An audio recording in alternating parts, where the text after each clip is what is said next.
ഞാനൊരു കാര്യം പറയാം വിനീതന്റെ ഒരു കാര്യം പറയാം. അതായത് തെറിക്കമ്മൻ ഇല്ലാത്ത ഏതെങ്കിലും നടന്മാരുണ്ടോ? ഈ കഴിഞ്ഞ ദിവസം മമ്മൂക്കാടെ ഒരു ഫോട്ടോ ഏതൊരു പോസ്റ്റുകാരൻ ഇട്ടേക്കണ, അതായത് മമ്മൂക്ക ഇട്ടേക്കണല്ല, ഇട്ടപ്പോ അതിന്റെ താഴെ തെറിയാണ്. അത് ലാൽ ഫാൻസ് ആയിരിക്കും. പക്ഷെ എന്താ പറയുക, ലാലേട്ടനും മമ്മൂക്ക എന്ന് പറഞ്ഞാൽ ഒരു പാത്രത്തിൽ നിന്ന് ഉണ്ണുന്ന ആൾക്കാരാ, മക്കള് സൗറായിട്ടാ. ഇതുപോലത്തെ ഭ്രാന്തന്മാർക്കൊന്നും അറിയില്ല അത്. അവര് അപ്പൊ ഇത് വന്നിട്ടാണ് പച്ചത്തെറിയൊക്കെ ഇട്ടിട്ടുണ്ട്. അപ്പൊ ഏത് വ്യക്തിക്കും തെറിക്കമ്മൻ ഉണ്ട്. ഈ തെറി ഇടുന്നവരോടൊരു കാര്യമുണ്ട്, ഈ തെറി ഇടാനെങ്കിലും നമ്മുടെ ഫോട്ടോയും വീഡിയോയും കയറി കാണുന്നുണ്ടല്ലോ. ഒരു ഫോട്ടോ ഇട്ടിട്ട് ലൈക്ക് ഒരു കമന്റ് എന്ന് പറഞ്ഞാൽ ഒരു 100 പേരുണ്ട്. എന്നെ സംബന്ധിച്ച് ഇപ്പൊ ഫേസ്ബുക്കിൽ തെറി വിളിക്കുന്ന മിക്ക ആൾക്കാരായിട്ട് ഞാനിപ്പോ നല്ല സൗഹൃദ. 3-4 പേരെ ഞാൻ നേരിട്ട് കണ്ടു. എന്നെ തെറി വിളിച്ച് ഞാൻ അവനെയും തിരിച്ച് തെറി വിളിച്ച്, മെസ്സഞ്ചറിൽ വന്ന് അവിടെയും തെറി വിളിച്ച്, ഞങ്ങളിപ്പോ കൂട്ടുകാരായി. നേരിട്ട് കണ്ട ഒരേ ഇതിലിരുന്ന് ചായയും കുടിച്ച് അളിയാ ഇപ്പൊ ബ്രോ എന്നൊക്കെ എന്നെ വിളിക്കുന്നത്. മനുഷ്യൻ എന്ന് പറഞ്ഞുണ്ടല്ലോ, അത്രേ ഉള്ളൂ, അല്ലാണ്ട് വേറൊന്നുമില്ല. നിന്നെ അവിടെ വെച്ചുകൊണ്ടാലും കൊല്ലുന്ന് പറഞ്ഞ ആൾക്കാരുണ്ട്. അപ്പൊ നമ്മള് പെട്ടെന്ന് അയ്യോ കൊല്ലോ അങ്ങനെ കൊല്ലോ ഇനി എന്നറിയില്ലേ. പക്ഷെ അത് ഒരു കൊല്ലമില്ല. ചുമ്മാ എന്തൊക്കെയാ വിളി. പിന്നെ ഫേക്ക് ഐഡിന്ന് തന്നെ നാറികൾക്ക് ഞാൻ ശരിക്കും മറുപടി കൊടുക്കും. കൊതുക് കുത്തിയവൻ എന്താ പറയണേ, എന്താ ബംഗാളിയുടെ മോനൊക്കെ പറഞ്ഞ് വന്നു കഴിഞ്ഞാൽ എന്താ പറയണേ, തിരിച്ച് ഞാൻ പറയും ബംഗാളിയുടെ മോനെന്ന് മനസ്സിലായിടാന്ന് പറഞ്ഞു. ഇവിടെ പറയാനുള്ള അപ്പൊ എന്ന രീതിയിൽ നല്ല മറുപടി കൊടുക്കും. പെരേരയാണെങ്കിൽ കമന്റ് നോക്കാറേ ഇല്ല, മെസ്സഞ്ചർ നോക്കാറില്ലാന്ന് പറഞ്ഞത്. ഞാനതിൽ ഓപ്പോസിറ്റ് ആയിട്ട് കൊടുക്കും. പിന്നെ ഒരു കാര്യം ഞാൻ പറയുകയാണ്, ഇദ്ദേഹം പറഞ്ഞുകൊണ്ടൊരു കാര്യം പറയാം. എനിക്ക് അഭിമാനം തോന്നിയൊരു സംഭവം ഉണ്ടായി ഏഷ്യാനെറ്റ് ചാനലിൽ വെച്ച്. രമേഷ് പിഷാരടിയില്ലേ, ഞാൻ അദ്ദേഹത്തിന്റെ കൂടെ വരാനുള്ള കാരണം മനോജ് ഗിനസ് ആണ്. കൊച്ചിൻ നവോദയ ഗ്രൂപ്പില് ആദ്യമായിട്ട് ഒരു ഓഡിയോ കാസ്റ്റില് ഓണവും മാവേലിയും പിന്നെ നമ്മളെന്ന് പറഞ്ഞ കാസറ്റിൽ ഞാൻ ഒരു കുട്ടിയുടെ സൗണ്ട് ചെയ്തുകൊണ്ട് ഞാൻ ചെയ്തു. അതെനിക്ക് ഒരു അവസരം ഒരുക്കി തന്ന ജോൺസൺ മാമലശ്ശേരി എന്ന് പറഞ്ഞൊരു മനോരമയിലെ ഒരു ചേട്ടനാണ്. സുഗതൻ ചേട്ടനുണ്ട് ഒരു പാർട്ടിയുടെ പുറത്തുള്ള. ഇവർ രണ്ടുപേരാണ്. കാരണം ഈ മനോജ് ചേട്ടൻ്റെ ഒരു കഥ ഞാൻ മംഗളത്തിൽ വായിച്ചു. കരിങ്കലിന്റെ പണിയായിരുന്നു അച്ഛനൊക്കെ. അങ്ങനെ കഷ്ടപ്പെട്ട് വന്നു. KS പ്രസാദിന്റെ ഓട്ടം തുള്ളല് സംഭവത്തിലൂടെ കയറി വന്നൊരു കലാകാരൻ. അപ്പം ഇദ്ദേഹത്തിന് ഞാൻ ചെന്ന് കണ്ടപ്പോൾ പറഞ്ഞു, മോൻ കൂടി ഇന്നോ 2 സ്റ്റാറൊക്കെ ചെയ്യാന്ന് പറഞ്ഞ് നിർത്തി കഴിഞ്ഞപ്പോൾ അവിടെ വന്ന ആൾക്കാർ പാഷാണ ഷാജി, രമേഷ് പിഷാരടി, ഇങ്ങനെയുള്ളതാ. പിഷാരടി ഞാൻ ഇന്നും ഓർക്കുന്നുണ്ട്. സാജൻ പള്ളിത്തിരുടെ ട്രൂപ്പ് കളിച്ചപ്പോൾ കുഞ്ഞാലിക്കുട്ടിയുടെ സൗണ്ട് കാണിക്കാൻ വേണ്ടി പുള്ളിനെ വിളിച്ച് കൊണ്ടിരുത്തുവാണ്. ഒന്നും അല്ലാന്ന് പറയണം. അതിനുശേഷം ഞാൻ പുള്ളിയുടെ വീട്ടിലൊക്കെ പറഞ്ഞിട്ടുണ്ട്. ഇന്ന് വേറെ ലെവലായിട്ട് വന്നു. അപ്പൊ ആ കഷ്ടപ്പാടിന്റെ ഒരു ഇതാണ് സത്യം പറഞ്ഞു കഴിഞ്ഞാൽ. അപ്പൊ ഈ പിഷാരടി ചേട്ടൻ ഈയിടെ ഒരു ഇതിൽ എന്നെ കുറിച്ച് പറഞ്ഞതെന്ന് പറയാം, തൊടുപുഴയിൽ നിന്ന് മൂവാറ്റിൽ നിന്ന് തൊടുപുഴയ്ക്ക് ഞാൻ വണ്ടി കയറുമ്പോൾ ഒരു സ്റ്റിക്കർ കാണാം, കയ്യും തലയും പുറത്തിടരുത് എന്ന് പറയല, അഭിലാഷ് ആട്ടായോ സുമേഷ് കുട്ടിലേക്ക് വൺമാൻ ഷോ. അപ്പൊ അത് പറഞ്ഞപ്പോ എല്ലാവരും നോക്കി, കോട്ടയം സീറോ നോക്കി. അപ്പൊ നമുക്ക് എന്നാന്നറിയോ, നമ്മളെ കഷ്ടപ്പെടുന്ന വിജയം നമുക്ക് കിട്ടി. സത്യം പറഞ്ഞു അല്ലെ. ഇത് ഇന്നും ഇന്നലത്തെ കാര്യമല്ല കേട്ടോ. എനിക്ക് തോന്നുന്നൊരു എന്റെ ഓർമ്മയിൽ ഒരു 10 വർഷം മുന്നുള്ള കാര്യം ഞാൻ ഈ പറയുന്നത്. അന്ന് 10 വർഷം മുന്നേ ഞാൻ അഭിലാഷേട്ടനെ ഇപ്പൊ നേരിട്ട് കാണുന്ന തന്നെ എന്റെ ഒരു 10 വർഷം പരിചയപ്പെടാൻ കാരണം ബൈജു കുട്ടമ്പഴ എന്ന് പറഞ്ഞ സിംഗർ ഉണ്ട്, നല്ല പാട്ടുകാരനാണ്. പക്ഷെ എന്നാ വേറൊരു കാര്യം ഞാൻ പറയാം. ഇത് ഞാൻ ഈ ഇപ്പൊ വന്ന വഴിക്കാണെങ്കിലും ഞാനിങ്ങനെ നാസർ ഖാനെ കാണിക്കാൻ വേണ്ടിയിട്ട് ഈ അഭിലാഷ് ആട്ട എന്ന് പറഞ്ഞപ്പോ ഇതാരാന്ന് കാണിക്കാൻ വേണ്ടിയിട്ട് ഒരു ചുമ്മാ ഇങ്ങനെ ഒരു ചാനൽ എടുത്തു കഴിഞ്ഞപ്പോ പെരേരയുടെയും പുള്ളിയുടെ മാത്രം ഒരു 5 വീഡിയോ ഞാൻ ഇപ്പൊ ഇങ്ങ് വന്ന വഴിക്ക് കണ്ടത്. അപ്പൊ ഞാൻ പറഞ്ഞു വന്നതിന്റെ കാര്യം എന്ന് പറഞ്ഞു കഴിഞ്ഞാൽ വേറെ ഒന്നുമല്ല, ഇവരൊക്കെ ഇങ്ങനെ കളിയാക്കുന്നുണ്ടല്ലോ, കളിയാക്കുന്നതിന് അപ്പുറത്ത് ഒരു ചരിത്രമുണ്ട്. അതാണ് ഞാൻ പറഞ്ഞത്. ചരിത്രം എന്ന് പറഞ്ഞു കഴിഞ്ഞാൽ എല്ലാവർക്കും ഉണ്ടാവും. 15, 16, 17 ഞാനും പെരേരയും ചോലവിസ്കി എന്ന് പറഞ്ഞ പടത്തിൽ അഭിനയിക്കാൻ പോവാ, റിയാസ് മുഹമ്മദിന്റെ അമീറയിലെ. അപ്പം എന്താന്ന് വെച്ച് കഴിഞ്ഞാൽ ഈ ഡയറക്ടേഴ്സിന് അവര് ഞങ്ങളെ വിളിക്കുമ്പോൾ ഒരു സന്തോഷം ഉണ്ടല്ലോ, ഈ പരിഹസിക്കുന്ന ആൾക്കാർക്ക് അറിയില്ല. അതായത് അവർ വിളിച്ചിട്ടൊരു അവസരം ഉണ്ടെന്ന് പറയുന്നത് എന്തുകൊണ്ടാ, നമ്മൾ ആരും അറിയില്ലാത്ത ഒരാളാണെങ്കിൽ വിളിക്കുവോ? പിന്നെ പിന്നീട് ഒരു കാര്യം, നമ്മൾ തമ്മിൽ കൂട്ടാണെങ്കിൽ അത് തെറ്റിക്കാൻ വേണ്ടി ആൾക്കാർ നോക്കൂ. മനസ്സിലായില്ലേ? ഇപ്പൊ ഞാൻ മുഖേന ഞാൻ രക്ഷപ്പെടുന്നല്ല, തെറ്റിപ്പിക്കും. വേറൊരു കാര്യം പറയട്ടെ, ഈ അഭിലാഷനെ ഇത് പറഞ്ഞുകൊണ്ട് പറയണേ. അപ്പൊ ഞാൻ ഇന്നാളൊരു വീഡിയോ ആയിട്ട് ഒരു സുഹൃത്തിന് ഇങ്ങനെ കാണിച്ചു കൊടുക്കുക. ഇവര് അങ്കമാലിൽ വന്നൊരു പ്രശ്നം ഉണ്ടാക്കിയത് ക്രിയേറ്റ് ചെയ്ത സംഭവം ഒരു ഓട്ടോ സ്റ്റാൻഡിൽ. അപ്പൊ ഞാൻ പറഞ്ഞേ, ഈ അഭിലാഷേട്ടനൊക്കെ നേരെ നമ്മുടെ ഫ്രണ്ടായിരുന്നു. ഇപ്പൊ ഇങ്ങനെ റിവ്യൂവും കാര്യങ്ങളൊക്കെ ആയിട്ട് ഇവരിങ്ങനെ എന്ന് പറഞ്ഞാൽ നേരെ പറയാം, അവനൊക്കെ കഞ്ചാവട്ടോ, അവന്റെ കൂടെ നിൽക്കരുത് കേട്ടോ, ഒക്കെ ആൾക്കാരിങ്ങനെ പറഞ്ഞുണ്ടാക്കൂട്ടോ എന്നൊക്കെ പറഞ്ഞു. ഞാൻ പറഞ്ഞു എനിക്കറിയാവുന്ന, അതായത് ഇവരെയൊക്കെ കാണുന്ന ആ ഒരു രീതിയിലാണ്. പക്ഷെ ഞാൻ ഓപ്പൺ ആയിട്ട് പറയാം, ഇയാളെയൊക്കെ അറിയാവുന്ന ആളുകൾ ഒരിക്കലും പറയില്ല. പിന്നെ ഒരു അഭിമാനം തോന്നൊരു കാര്യം പറഞ്ഞോട്ടെ, ഞാൻ ചെയ്ത പുഷ്പ ഫ്ലവേഴ്സിൽ കോമഡി ഉത്സവത്തിൽ അവന്മാരെടുത്തു. എനിക്ക് അനുബ്ലോഗ് ഇപ്പൊ ഇട്ട് തന്നേക്കുക. അതായത് അന്ന് തെറി വിളിച്ച് ഇല്ലേ, ഞാൻ ചെയ്ത എന്റെ പേരിൽ ആ സാധനം അവന്മാര് ഫ്ലവേഴ്സിൽ സ്കിറ്റാക്കി. അപ്പൊ അനുവ് പറഞ്ഞു, കണ്ടില്ല അഭിലാഷേ, നമ്മൾ ചെയ്ത സാധനം അവന്മാരെടുത്തത്, നിന്നെയാണ് ഇട്ടേക്കണത്. അല്ല വെട്ടിയാറ് എന്നെ പെരേരേന് 6 റിവ്യൂ പറയുന്നതില്ല. ഞാനപ്പോ പറഞ്ഞ മണിച്ചേട്ടൻ ഉണ്ടായിരുന്നെങ്കിൽ മണിച്ചേട്ടൻ ഒരു പാട്ട് പാടാറെന്ന് പറഞ്ഞാൽ ഞാൻ ചാർന്നത്, ഞാൻ പെരേര അങ്ങോട്ടും ഇങ്ങോട്ടും ചാർന്നത്. അപ്പം നമ്മൾ അവരും ആ ഞങ്ങളുടെ കണ്ടന്റ് എടുക്കുന്നുണ്ട് ആണ്. അപ്പൊ ഇനി എന്താ പറയാൻ വന്നല്ലോ മറ്റേ സൗഹൃദത്തിനെ കുറിച്ച് നമ്മൾ കൂട്ടുകൂടുമ്പോൾ പലരും നെഗറ്റീവായിട്ട് പറയുന്നത്. അത് പറഞ്ഞിട്ടുണ്ട്. അത് പുള്ളിക്കാരന് എന്നെ മൂവാറ്റുപുഴ ഇവരുടെ നാട്ടിലൊരു സ്കൂളിൽ ആനിവേഴ്സറിക്ക് ക്ഷണിച്ചിട്ടുണ്ടായിരുന്നു. അപ്പം അതിൻ്റെ പോസ്റ്ററും കാര്യങ്ങളൊക്കെ ഇട്ട് തന്നപ്പോൾ ഞാനത് ഇൻസ്റ്റയിലും ഫേസ്ബുക്കിലും പോസ്റ്റ് ചെയ്തപ്പോൾ ഒത്തിരി പുള്ളീനെ കുറിച്ച് പറഞ്ഞ ആൾക്കാരുണ്ട്. പക്ഷെ ഈ പറഞ്ഞ ആൾക്കാരൊന്നും നമുക്കൊരു ഭാരം ചെയ്തിട്ടില്ല. അത് വേറെ കാര്യം, അവർ കുറ്റം പറയാനുണ്ട്. പിന്നെ ഈ സമൂഹത്തിൽ ആരാണ് ഒരാളെങ്കിലും നല്ലതുണ്ടോ? ഒരാളുടെ പേര് പറയാൻ പറ്റുമോ നല്ലതായിട്ട്? അതെ, ആരുമില്ല. അതില്ല. അപ്പൊ എല്ലാവർക്കും അവരവരുടെ എന്തെങ്കിലും കൂട്ടുകാരുണ്ട് അശ്വതി, ഇദ്ദേഹത്തിന്റെ ബെസ്റ്റ് ഫ്രണ്ടാണ് എന്റെ. അശ്വതി. പിന്നെ അഭിലാഷ് എനിക്ക് മാഹിൻ മൂവാറ്റുപുഴ, പുള്ളിക്കാരൻ നല്ല സിംഗറാണ്. അറിയില്ലേ നമ്മുടെ ചാനലിലൊക്കെ വന്നത്? മാഹിൻ മൂവാറ്റുപുഴ ബിനി നല്ല ഫ്രണ്ടാണ്. അപ്പൊ അവൻ എന്റെ ഒരു നല്ലൊരു കൂടപ്പറപ്പിനെ പോലെയാണ് മാഹിൻ മൂവാറ്റുപുഴ.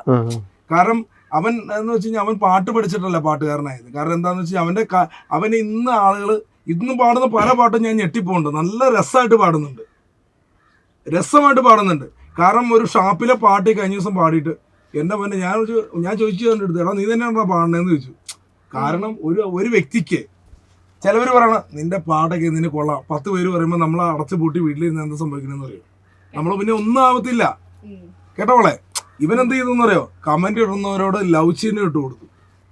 കമന്റ് ഇന്നൊരു സംഭവം ഉണ്ടായി. നമ്മുടെ ഒരു ഇതില് മായനൊരു തെറി ഒരുത്തം വിളിച്ചേക്ക. അപ്പൊ അവൻ ചോദിച്ചു മറുപടി എന്നാന്നറിയോ? എന്തിനാണ് ബ്രോ എന്നെ തെറി വിളിക്കണെന്ന് ചോദിച്ചു. ആ സ്ഥാനത്ത് അവനെ തിരിച്ച് അതേ തെറി വിളിച്ചിരുന്നെങ്കിൽ അവനെ വീണ്ടും തെറി വിളിച്ചു. അവൻ മായം പറഞ്ഞാടാ, നേരിട്ടൊരാൾ വ്യക്തി വിളിച്ചു കഴിഞ്ഞാൽ അവൻ പിന്നെ പോവില്ല. അവനങ്ങനെ തന്നെ ചെയ്യൂട്ടോ. നേരിട്ടൊരു വ്യക്തി വന്ന് അവന്റെ മുഖത്ത് നോക്കി വിളിച്ചു കഴിഞ്ഞാൽ അവൻ പോവില്ല. അത്ര ധൈര്യമുണ്ട്. അത് ഞാൻ അനുഭവമുണ്ട്. കാരണം അവന്റെ പേജിന്റെ താഴെ നിന്ന് തെറി വിളിച്ചപ്പോൾ ലോട്ടറി കടലിന്റെ പയ്യനാണ് അവൻ വലിച്ചടിച്ചിട്ട് തള്ളണ ഞാൻ കണ്ടിട്ടുണ്ട്. എന്ന് വെച്ച് കഴിഞ്ഞാൽ അതിന്റെ ഉമ്മാനെ വാപ്പാനെ കുറിച്ചുള്ള തെറിയായിരുന്നു വിളിച്ച്, മനസ്സിലായില്ലേ? അപ്പൊ അത് ഇപ്പൊ ഇന്നാളെ കഴിഞ്ഞ ദിവസം ഞാൻ അവനെ എല്ലാം പോയപ്പോ ആ പയ്യൻ ഇക്കാന്ന് പറഞ്ഞു. അപ്പൊ ഞാൻ പറഞ്ഞു, എടാ അപ്പൊ നിങ്ങൾ കൂട്ടുകാരായില്ലേ എന്ന് ചോദിച്ചു. പുള്ളിക്ക് ഭയങ്കര സ്നേഹമാണ്. അപ്പൊ എന്ന് വെച്ച് കഴിഞ്ഞാൽ മായം പറഞ്ഞ കാര്യമാണ്, ഈ തെറിയെഴുതന്മാരുടെ പുറകെ നമ്മൾ പോയി തെറിയിടുന്ന ഒരു അർത്ഥമില്ല. അത് നമ്മൾ കാണാണ്ടിരുന്നാൽ മതി എന്നാണ് മാഹിം പറഞ്ഞത്. അത് ഞാൻ യോജിക്കുന്നു. കാരണം എന്ന് വെച്ചാൽ എന്തിനാണ് വെറുതെ അമ്മമാര് വീണ്ടും തെറി വിളിക്കും? ആ മറ്റുള്ള നമ്മുടെ ബന്ധുക്കാരെ സ്വന്തക്കാരെ കാണുമ്പോൾ നമ്മൾ തിരിച്ചു വിളിക്കുന്ന തെറി കാണും എന്നാണ് മാഹിം മോറ്റ പറയാം കേട്ടോക്ക. അല്ലാണ്ട് തെറി വിളിക്കാൻ കഴിവില്ലാഞ്ഞിട്ടല്ല. ഈ വിളിക്കുന്നത് ബിനിക്കാണെങ്കിലും എനിക്കാണെങ്കിലും ഇദ്ദേഹത്തിനാണെങ്കിൽ ഇക്കാക്കാണെങ്കിലും ആദർശ് ഭായിക്കാണെങ്കിൽ ഒരു തെറി തിരിച്ചു വിളിക്കാൻ അറിയാഞ്ഞിട്ടില്ല അല്ലേ? കുറേയൊക്കെ നമ്മൾ കാണാണ്ട് വയ്ക്കുന്ന മൈൻഡ് ചെയ്യാത്ത എന്തുകൊണ്ടാണ്? നമ്മുടെ ബന്ധുക്കാരുണ്ടല്ലോ, സ്വന്തക്കാര്, ഫ്രണ്ട്സ്, അങ്ങനെയുള്ളവരെ കാണും. പക്ഷേ എന്നും കാണിക്കും. പക്ഷെ അവർ മുകളിലുള്ള കമന്റ് നോക്കൂല. നമ്മളെ വിളിച്ചിട്ടാണ് തിരിച്ചു പറയുന്നുള്ള കമന്റ് നോക്കുന്നുണ്ടോ? ഒരിക്കലും ആ സ്ക്രീൻഷോട്ട് എടുത്തിട്ട് നമ്മൾ വിളിച്ച തെറി മാത്രം എടുത്തിട്ട് ഇട്ട് കൊടുക്കും. ഇനി ഒരു ദിവസം എനിക്ക് ഇട്ട് തരിക, ഇത് എന്ത് തെറി അഭിലാഷ് വിളിച്ചേക്കാന്നത്. എടി അപ്പൊ ഞാൻ പറയും, എടി ഇത് ഞാൻ പറയട്ടെ എന്ന് പറയുമ്പോഴത്തെ ഇവർ കട്ട് ചെയ്തിട്ട്. കാരണം എന്താണെന്ന് അതിന് മുകളിലുള്ള തെറി ബിനി കണ്ടായിരുന്നെങ്കിൽ ബിനി സത്യം പറയാം അവനെ വലിച്ചടിച്ച് കൊല്ലാൻ പറഞ്ഞേനെ. കാരണം അതുപോലത്തെ തെറിയാണ് നമ്മുടെ വീട്ടുകാരവൻ വിളിച്ചത്, മനസ്സിലാവുണ്ടോ?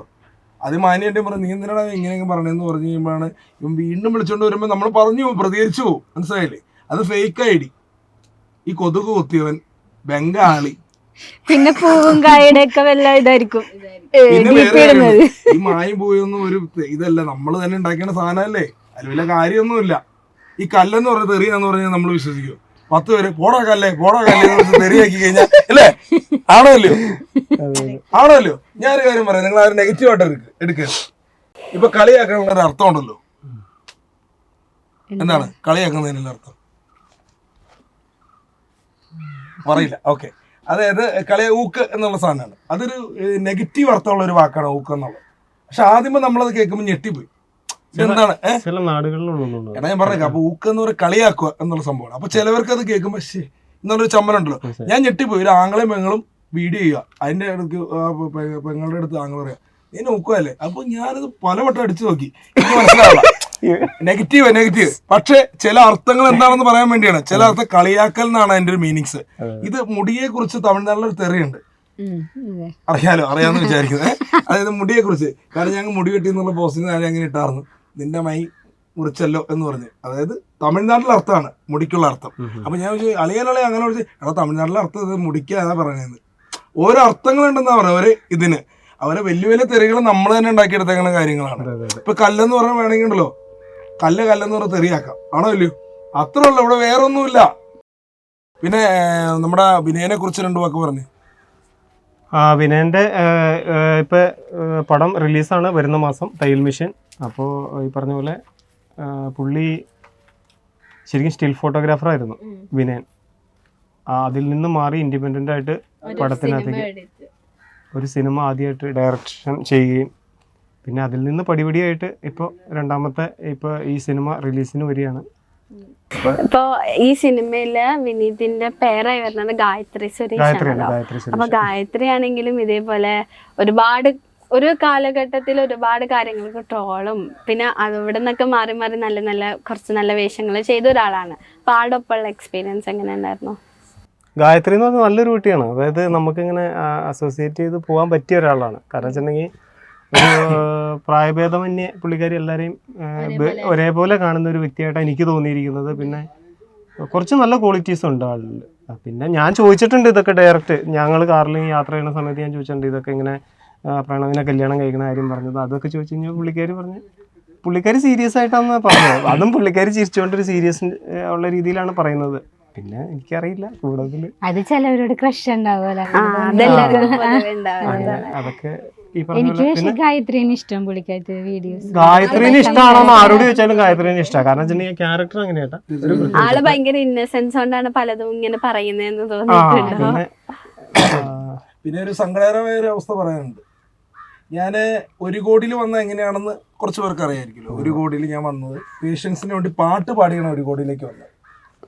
അതായത് വഴിയോരങ്ങളിൽ നിന്ന് അവർ സൗണ്ട് എടുത്ത് വെച്ച് തരും, നമ്മൾ പാട്ട് പാടിയാണ് വന്നത്. പിന്നെ ഞാനെന്ന് പറഞ്ഞാൽ ഓരോ പേഷ്യൻസിന് വേണ്ടി ചിലപ്പോൾ നമ്മൾ ഓരോ കടകളിലാണെങ്കിലും ആളുകളുടെ കയ്യിലാണെങ്കിലും നമ്മൾ കൈ നീട്ടാറുണ്ട്, എന്തെങ്കിലും അവർക്ക് വേണ്ടി ചെയ്യും. അപ്പോൾ ചിലവരോട് നമ്മൾ ചോദിക്കുമ്പോൾ എന്ന് പറഞ്ഞാൽ അവർ അവരുടെ നമ്പർ തന്നേരെന്നൊക്കെ പറഞ്ഞ് വാങ്ങി വയ്ക്കും. പിന്നെ അവരെ വിളിച്ചിട്ട് ഇതെന്നാണ് സംഭവം, ഇത് അങ്ങനെയാണ് ഇങ്ങനെയാണ് അവരെ വിഷമിപ്പിക്കുള്ളൂ. ഒരു 10ന്റെ പൈസ പോലും അവർ ഇട്ട് കൊടുക്കത്തില്ല. ചിലവർ ഗൂഗിൾ പേ ചെയ്തേക്കാന്ന് പറയും. ഇപ്പോൾ ഒരു കടയിൽ കയറി കഴിയുമ്പോൾ അല്ലെങ്കിൽ ഒരു പെട്ടെന്ന് ഒരാളോട് വന്നിട്ട് എടാ ഇതൊരു പേഷ്യൻസിന് വേണ്ടിയാണ് ഒരു പൈസ തരാമെന്ന് പറയാം, നീ ഒരു പെട്ടെന്ന് തരുമോ? നീ എന്താ പറയണേ, ഇത് അന്വേഷിക്കട്ടെ, കറക്റ്റാണ് ഞങ്ങൾ ചെയ്തോളാം എന്നല്ലേ പറഞ്ഞേ. അപ്പം നമുക്ക് പെട്ടെന്ന് പൈസ തരുമായിരിക്കും? ഒരിക്കലുമില്ല. അപ്പം നമ്മൾ കയറുമ്പോൾ ചിലപ്പോൾ 3-4 കടയിൽ നിന്നൊക്കെ ആയിരിക്കും ഒന്ന് സപ്പോർട്ട് ചെയ്യണത്, അല്ലെങ്കിൽ ഇത് അവർക്ക് കൊടുത്താൽ മതി, അല്ലെങ്കിൽ ഗൂഗിൾ പേയിൽ ഇട്ട് കൊടുക്കണത്. പക്ഷേ ഇത് ചെയ്ത് കഴിഞ്ഞപ്പോൾ എന്ന് പറഞ്ഞാൽ എനിക്ക് കുറേ കമൻസ് വന്നു. ചില ആളുകൾ തിരിച്ച് നമുക്ക് മറുപടി കൊടുക്കാൻ അറിയാഞ്ഞിട്ടല്ല, പിരിവുകാരൻ്റെ അവൻ്റെയൊക്കെ വീട്ടിലൊരു അവസ്ഥ ഉണ്ടാകുമ്പോഴാണ് ഇത് മനസ്സിലാവുള്ളൂ, അല്ലേ? അപ്പം ഞാൻ ആ ചേച്ചിയോട് പറഞ്ഞു, ചേച്ചി ഞാനിനി ഈ പരിപാടി സ്റ്റോപ്പ് ചെയ്യുക, കാരണം വേറെ ഒന്നും കൊണ്ടല്ല. ചേച്ചി ഇങ്ങനെ ഞാൻ പോയി കഴിയുമ്പോൾ എന്ന് പറഞ്ഞാൽ ഞാനിപ്പോൾ കുറച്ച് കമൻസ് എടുത്തിന് അയക്കുന്നുണ്ട്, തിരിച്ച് മറുപടി കൊടുത്തു കഴിഞ്ഞാൽ വലിയ വഴക്കിലേക്ക് എത്തും. അപ്പം എനിക്ക് ഇതുകൊണ്ട് ഒരു ലാഭം ഉണ്ടായിട്ടില്ല. ചേച്ചി പറഞ്ഞ ടൈമിൽ ഞാൻ ചിലപ്പോൾ ചേച്ചി പറഞ്ഞ ഒരു 3 മണി തൊട്ട് 4 മണി വരെയാണ് ഞാൻ ഈ ഷോപ്പിൽ കയറാറുള്ളൂ, അല്ലെങ്കിൽ ഒരു ജസ്റ്റ് സഹായം ചോദിക്കാറുള്ളൂ. കാരണം എനിക്ക് രാവിലെ തൊട്ട് ഞാൻ ഇറങ്ങാറ് പോലില്ല. അത് പാട്ട് പാടുമ്പോൾ സംഭവം, ഒരു പാട്ടിങ്ങനെ ബസ് സ്റ്റോപ്പിലുള്ള, അതല്ലാണ്ട് ഷോപ്പിൽ കയറുന്ന കാര്യം. ഈ ഷോപ്പിൽ കയറുമ്പോൾ ഒരു പ്രത്യേകം ഉണ്ട്, മൊത്തം ക്യാമറയായിരിക്കും. നമ്മളവിടെ കയറുമ്പോൾ എന്ത് പറയണമെന്ന് ആ ക്യാമറ മൊത്തം ഒപ്പിയെടുക്കുന്നത്, അല്ലേ? അപ്പോൾ ഇത്ര നാളായിട്ട് ദൈവാനുഗ്രഹം കൊണ്ട് എനിക്കൊരു കുഴപ്പം സംഭവിച്ചില്ല. അപ്പോൾ ഈ പറയുന്ന വ്യക്തികളോടാണ്, ഈ കമൻറ്റ് ഇടുന്നവരോട് ഒരു കാര്യം ഞാൻ പറഞ്ഞത്. എനിക്കെന്തെങ്കിലും അതായത് ഞാൻ ചെയ്യുന്നത് കള്ളത്തരമാണെങ്കിൽ ഒരു ദിവസം എനിക്കൊരു ഷോപ്പിൽ കയറാൻ പറ്റും, പിറ്റേ ദിവസം ഞാൻ വല്ല അഴിക്കുള്ളിലായിരിക്കും. ആണോ സുഹൃത്തെ? അല്ലേ, അഴിക്കുള്ളിലായിരിക്കും. അപ്പോൾ ഇവരോട് അപ്പം ഞാൻ ചേച്ചിയോട് ചേച്ചി പറഞ്ഞു, അഭിലാഷ് ഞാൻ അങ്ങനെ പറഞ്ഞ എന്തെങ്കിലും ചെയ്താന്ന് പറയും. ചേച്ചി ഞാൻ ഈ പിയുടെ പറഞ്ഞതെന്ന് പറഞ്ഞാൽ ചേച്ചി ഒരു പണി ചെയ്യും, ഒരു സൗണ്ട് അറേഞ്ച് ചെയ്യും വീടിൻ്റെ അടുത്തുള്ള. ഞാൻ എൻ്റെ കൂട്ടുകാരൻ വന്നിട്ട് പാട്ട് പാടിത്തരാം. അപ്പോൾ എൻ്റെ കുറച്ച് ഫ്രണ്ട്സ് പറഞ്ഞു, എന്നെ സപ്പോർട്ട് ചെയ്യുന്ന കുറച്ച് പേര് പറഞ്ഞു, എന്നറിയാം അതാണ് അഭിലാഷ് നല്ലതെന്ന് പറയും. കാരണം കടകളിൽ കയറിക്കുമ്പോൾ ഇയാൾക്ക് പോകുന്ന ആൾക്കാർ പറഞ്ഞാൽ നെഗറ്റീവേ വരുള്ളൂ. ചിലപ്പോൾ സഹായിക്കാനായിരിക്കും ചെയ്യുന്നത്. ഞാൻ എൻ്റെ ഒരു കൂട്ടുകാരിയുടെ കൊച്ചിന് വേണ്ടി, ഞാൻ ഒരു പ്രോഗ്രാമിന് വേണ്ടി, അവളുടെ കൊച്ചിന് ഓപ്പറേഷന് വേണ്ടി ഞാൻ കയറി ഇറങ്ങിപ്പോണ്ടല്ലോ, കുറേ പേര് പറഞ്ഞു, അളിയാ ആ പെണ്ണിനെ കൊണ്ട് കടയിൽ കയറാൻ നിർത്തട്ടോ, നിനക്ക് നെഗറ്റീവ് വരുമെന്ന് പറഞ്ഞു. മനസ്സിലായില്ലേ? അതും ആ കടയിൽ നിന്ന് കൊടുക്കണ മൊത്തം ആ പെണ്ണിൻ്റെയിലേക്ക് ആൾക്കാർ കൊടുക്കണമെന്ന് പറഞ്ഞു. ഞാൻ വെറുതെ ഈ കുട്ടിയുടെ, അതായത് എൻ്റെ കൂട്ടുകാരി അവളുടെ കൊച്ചിന് വേണ്ടിയാന്ന് പറയുമ്പോൾ അവരവിടെയാണ് കൊടുക്കുന്നത്, എനിക്കല്ല. എങ്കിലും പറഞ്ഞു നിന്റെ പേര് ദോഷം വരെ നിനക്ക്, അതുകൊണ്ട് നീ അത് സ്റ്റോപ്പ് ചെയ്യണമെന്ന് പറഞ്ഞു. നല്ല കൂട്ടുകാർ, അല്ലാണ്ട് നീ ചെയ്യണതിലൊന്നുമില്ല, പാട്ട് പാടി കൊടുക്കുക എന്ന് പറഞ്ഞു. അപ്പോൾ എല്ലാവരും പറഞ്ഞ് പാട്ട് പാടി കൊടുക്കാനാണ് പറഞ്ഞത്. അപ്പോൾ ഞാൻ പറഞ്ഞത് ഈ 1 കോടി എന്ന് പറഞ്ഞ പരിപാടിയിൽ അവർ ചുമ്മാ വിളിച്ച് വരുത്തി എന്നെ ചെയ്യിപ്പിച്ചതല്ല. ഞാൻ ചെയ്യുന്ന പ്രവർത്തികൾ പത്രങ്ങളിലും മാധ്യമങ്ങളിലും വന്നുകൊണ്ടാണ് തിലകൻ കലാപ്രതിഭാ പുരസ്കാരം കിട്ടിയെന്ന് പറഞ്ഞ് ചിലന്മാരെ കളിയാക്കി. ഇതെന്നാണ് ഇതുപോലത്തെ ആൾക്കാർക്കാണ് കൊടുക്കുന്നത് തിലകൻ കലാപ്രതിഭാ പുരസ്കാരം. തിലകൻ സാറിൻ്റെ ഒരു പ്രതിഭാ പുരസ്കാരം കിട്ടണമെങ്കിൽ, അംഗീകാരം കിട്ടണമെങ്കിൽ വഴിക്കൂടെ പോകണം, എന്നെ വിളിച്ചു തരുമോ? മോനെ തിലകൻ കലാപ്രതിഭാ പുരസ്കാരം ഉണ്ടെന്ന് തരുമോ? ഒരു അംഗീകാരം കിട്ടിയ തിലകൻ്റെ മക്കള് ഒക്കെ ഉള്ള ഗ്രൂപ്പിൽ നിന്നാണ് എനിക്ക് കിട്ടിയത്. മനസ്സിലായില്ലേ? അവിടെ ഇപ്പൊ എന്ത് നടന്നാലും എത്ര പേർക്ക് അവാർഡ് കൊടുക്കണമെന്ന് പറഞ്ഞാലും പ്രതിഭാ പുരസ്കാരം കൊടുക്കണമെന്ന് പറഞ്ഞാലും അവരൊക്കെ അറിഞ്ഞിട്ടാണ് കൊടുക്കുള്ളൂ. അപ്പൊ തിലകൻ സാറിനെ സ്നേഹിക്കുന്നതും ഡയറക്ടേഴ്സൊക്കെ, മധുരാജ സിനിമയിലെ പ്രൊഡ്യൂസറാണ് എനിക്ക് തന്നത്, അംഗീകാരം തന്നത്. അവിടെ ചെന്നപ്പോൾ ഒരുപാട് പേരുണ്ടായിരുന്നു. എന്താ പറയുക, സുനിൽ സുഗത സാറുണ്ടായിരുന്നു, ശിവജി ഗുരുവായൂർ സാറുണ്ടായിരുന്നു, ഒരുപാട് നടിമാരുണ്ടായിരുന്നു. അവരെയൊക്കെ മുമ്പിൽ വെച്ച് എനിക്ക് കിട്ടി. അപ്പോൾ ചിലർ ചോദിച്ചു, അപ്പം നമ്മൾ ചെയ്യുന്ന പ്രവൃത്തി മനസ്സിലായില്ലേ, ഈ കിട്ടുന്ന ആ ചേച്ചിക്ക് ഇട്ട് കൊടുത്തിട്ടാണ് ഞാൻ പോകാറ്. അപ്പോൾ ആ ചേച്ചി പറയും ഇതാണെങ്കിലും കിട്ടിയില്ലോ എന്ന് പറയും. പക്ഷെ ഒരുപാട് പേർക്ക് ചെയ്തിട്ടുണ്ട്. പക്ഷെ ചെയ്യുന്നവരൊന്നും ഇന്ന് വിളിച്ചിട്ട് എന്തുണ്ട് അഭിലാഷ സുഖമാണോ, എന്താണ് വർക്ക് ചെയ്യുന്നുണ്ടോ എന്ന് അന്വേഷിക്കാൻ പോലും വന്നിട്ടില്ല. അപ്പോൾ എൻ്റെ വീട്ടുകാർ പറഞ്ഞിട്ടുണ്ടോ ഭ്രാന്തായിട്ട് നിങ്ങൾ ചെയ്യണമെന്ന്. കാരണം നമ്മൾ തെറിയും തെറ്റും നമ്മൾ അപവാദം കേട്ട് എന്തെങ്കിലും ചെയ്തു കൊടുത്താലും, അതായത് ഒന്നും വിളിച്ചു ചോദിക്കാം, ഞാൻ കൊച്ചിന് വേണ്ടി ചെയ്താവുന്നു. അപ്പോൾ ഈ കുട്ടിയുടെ ഓപ്പറേഷൻ കഴിഞ്ഞു എന്ന് അറിയാൻ വേണ്ടി ഞാൻ പലവട്ടം ആ കൊച്ചിൻ്റെ വീട്ടുകാരെയും വിളിച്ചു. അവർ ഒന്ന് തിരിച്ച് വിളിച്ചിട്ട് പറയാനുള്ള മര്യാദ കാണിച്ചില്ല. അതായത് കുഴപ്പമില്ല ഓപ്പറേഷൻ കഴിഞ്ഞു എന്നോ അല്ലെങ്കിൽ എന്തിന്. അപ്പോൾ നമ്മളെ ആവശ്യം എന്നാണെന്നറിയോ, ഇതിനു വേണ്ടി മാത്രമേ ഉള്ളൂ. അങ്ങനെയുണ്ട്. അപ്പോൾ ഞാൻ കുറേ കാര്യങ്ങൾ തീരുമാനിച്ചു. കാരണം ഈ എൻ്റെ വില കളഞ്ഞിട്ടുള്ള പരിപാടിക്ക് ഞാനില്ല. കാരണം എനിക്ക് ബ്ലോഗ് ചെയ്ത് പൈസ കിട്ടുന്നുണ്ട്. ഞാൻ നോട്ടീസ് ഡിസ്ട്രിബ്യൂട്ട് ചെയ്യുന്ന ഒരാളാണ്. ഇപ്പോൾ ആർക്കും അറിയില്ലാത്തൊരു കാര്യമാണ്, നോട്ടീസ് കടകളിൽ കൂടെ കൊടുക്കുന്ന പരിപാടി ഉണ്ട്. എല്ലാവരും ചോദിക്കുന്നുണ്ട് അഭിലാഷൊക്കെ എങ്ങനെ ജീവിച്ചു പോകണമെന്ന് ചോദിക്കാറുണ്ട്. ചിലർ ചോദിക്കാറുണ്ട്. പെരേരനെ കാണുന്ന വെള്ളി വ്യാഴം ദിവസങ്ങൾ സിനിമ ഉള്ളപ്പോഴാണ് ഞാൻ അവനെ കാണുന്നത്. എൻ്റേതായ കാര്യങ്ങൾക്ക് പോയി ഇപ്പോൾ ഞാൻ പ്രോഗ്രാം തുടങ്ങി. ഐക്യൽ ഫെസ്റ്റ് കഴിഞ്ഞ ദിവസം പ്രോഗ്രാം ഉണ്ടായിരുന്നു, ഡോക്ടേഴ്സിൻ്റെ പരിപാടി. അങ്ങനെയൊക്കെയാണ് ഞാൻ മുന്നോട്ട് പോകുന്നത്, പരിപാടി കേട്ടോ പോണേ. അപ്പം നോട്ടീസും കൊടുത്താണ്. അല്ലാണ്ട് നമ്മൾ ആരെയും പറ്റിച്ച് ജീവിക്കുന്ന ആളല്ല. പക്ഷേ ഈ നെഗറ്റീവ് കമൻറ്റ് ഇടുന്നവരോട് ഒരു കാര്യം പറയാം, പിരിവെന്ന് പറഞ്ഞാൽ നിന്റെ വീട്ടിലാണെങ്കിലും ഒരവസ്ഥ ഉണ്ടായാൽ ചിലപ്പോൾ ഇതിന് കൂടുതലായിട്ട് നീ കാലിൽ വീണ് കിടന്ന് കാര്യം പിരിവെടുക്കേണ്ടി വരും. അതുകൊണ്ടാണ് പറഞ്ഞത്. നമ്മൾ ചോദിച്ചെന്ന് പറഞ്ഞു കഴിഞ്ഞാൽ നമ്മൾ ചോദിക്കണത് നിങ്ങൾക്ക് താല്പര്യമാണെങ്കിൽ ചെയ്താൽ മതി. അഡ്രസ്സും കാര്യങ്ങളും കൊടുത്തിട്ടാണ് നമ്മൾ ചെയ്യുന്നത്. അത് എന്നെ വിളിക്കണമെന്ന് പറഞ്ഞാൽ ഞാൻ ഇങ്ങനെ പ്രോഗ്രാം ചെയ്യണമെന്ന് പറഞ്ഞിട്ടാണ് ഇവർ വിളിക്കുന്നത്. മനസ്സിലായില്ലേ? ഒരുപാട് പേര് വിളിക്കുന്നുണ്ട്. കുറേയൊക്കെ ഞാൻ അവോയ്ഡ് ചെയ്ത് കളയും. ദൂരെയുള്ളത് നമ്മൾ വിളിക്കാറില്ല.